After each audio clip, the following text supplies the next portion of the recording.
یعنی صالح عمل اور ساتھ ایمان اللہ کی آیات پر، اللہ کی کتاب پر۔ ایمان کی جب بھی بات ہوتی ہے قرآن میں تو وہ ایمان بالقرآن ہے، وہ اللہ کی آیات پر ایمان۔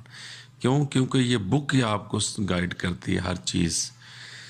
تو اللہ کی آیات پر ایمان، تو اس کو اللہ تعالیٰ کہہ رہا ہے کہ ہم ضرور بخشیں گے اس کو پاکیزہ زندگی، یعنی دنیا میں وہ جو زندگی گزارے گا طیب پاکیزہ زندگی ہم اسے عطا کریں گے، لازمی بخشیں گے۔ یہ اللہ نے یعنی فلا نحیینہ، ہم ضرور اسے لازماً ہم اسے دیں گے پاکیزہ زندگی۔